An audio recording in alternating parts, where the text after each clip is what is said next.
Welcome back to the Brian Crombie Radio Hour on Saga 960. Our topic tonight has been housing affordability, Bill 23 that the provincial government has put in place, and opposition to it. And I really wanted to chat with Steve LaFleur because he has written a couple of really very interesting columns about development fees, about Bill 23, about housing affordability, and how it's the best effort that governments, federal, provincial, municipal, have taken in a long time to create housing affordability.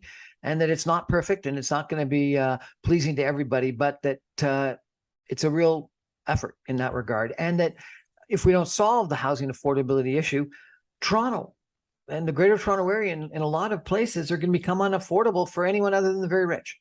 And that's a shame. The Manhattanization of Toronto is what some people have described it. I think the other thing that he raises is this issue about opposition that tends to be, I think, really myopic. That the argument that development fees will make developers richer and line their pockets is disingenuous. The people are smart enough to know that's not going to happen.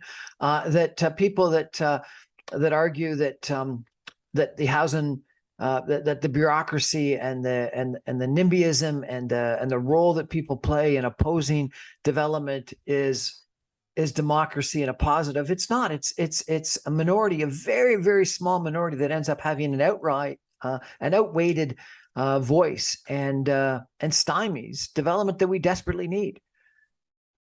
I interviewed an architect just before the holidays that talked about how it's almost as if we give extra rights to people that own single family homes than apartments, that if you shadow a single family home, it's terrible. And there's a whole bunch of rights the single family home dweller has, but none of those rights exist to the apartment or condo dweller.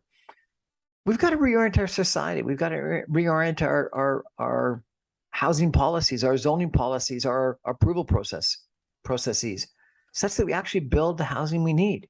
And governments, municipal governments particularly, haven't come to terms with this yet. And I think this is probably after, inflation and the general economy and debts, the number one issue that we face, at least in major metropolitan cities across Canada today.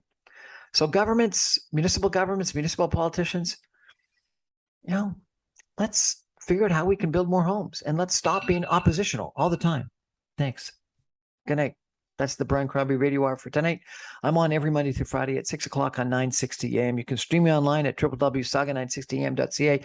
All my podcasts and webcasts are available on briancrombie.com. Good night.